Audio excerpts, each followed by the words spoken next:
Sarky, welcome back.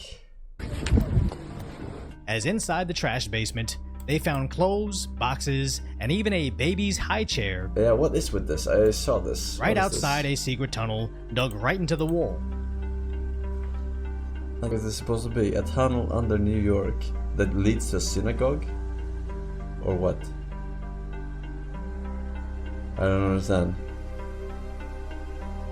But as the leaders came to investigate, they discovered a hidden room that was apparently lined with a dirty mattress, as allegedly the younger people behind the tunnel refused to leave.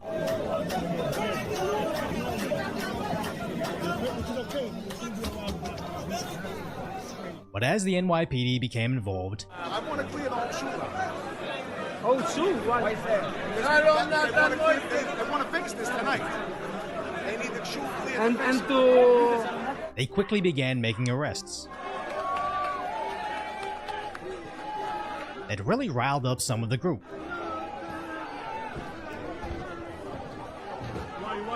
What?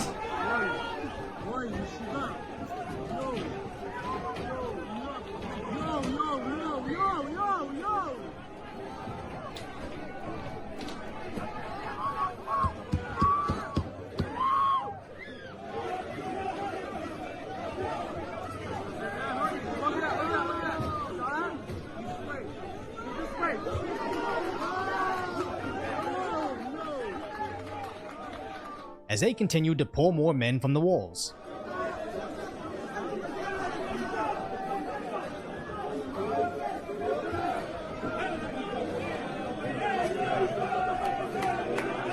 Now, they were eventually escorted off the premises,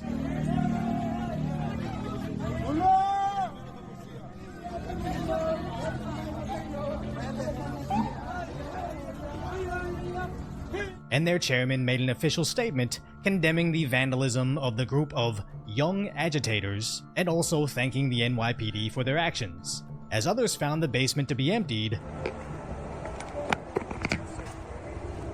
which the city quickly sealed.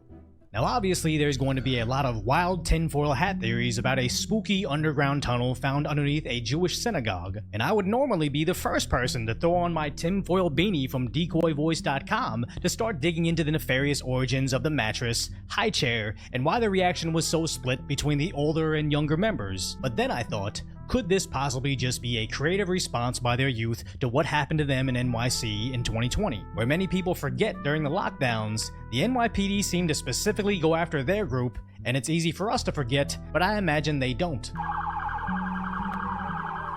But the X-Community notes specifically state this tunnel was not in response to the lockdowns, where the website cited that originally broke the story reported that the tunnel was found 3 weeks ago accidentally, as a homeowner reported hearing suspicious noises inside their house, and coincidentally, a construction crew laying a water line happened to discover the tunnel. As they write, they were just trying to secretly expand their synagogue, stating that this had nothing to do with the lockdowns because a neighbor said it didn't exist 6 months ago. And at least to me, a neighbor saying I didn't notice it 6 months ago isn't enough evidence to say anything definitive at this point. But as we know, especially with sensationalized stories like a secret Jewish tunnel in New York City, the truth doesn't quite trigger the social media algorithms as much as a secret sewer society discovered in a New York City synagogue of crime-fighting turtles. And you think that's a joke, but no. My introduction to this story this morning was from ABL showing the tunnel tape alongside the song to Teenage Mutant Ninja Turtles. So on Twitter,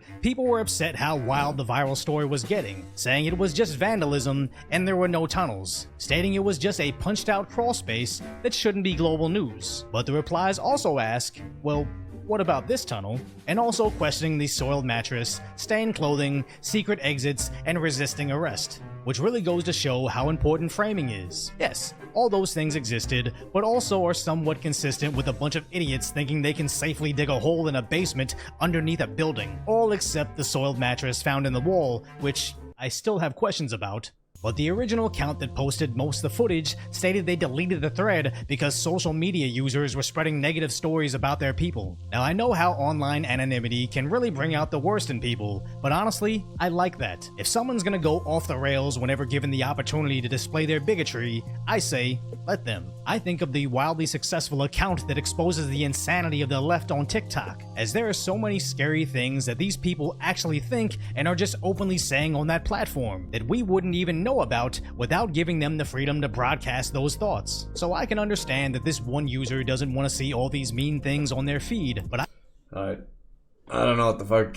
Maybe it was just a shortcut to, you know, get out of being stuck in pedestrian traffic. I don't fucking know, man. I don't know, man. I don't know.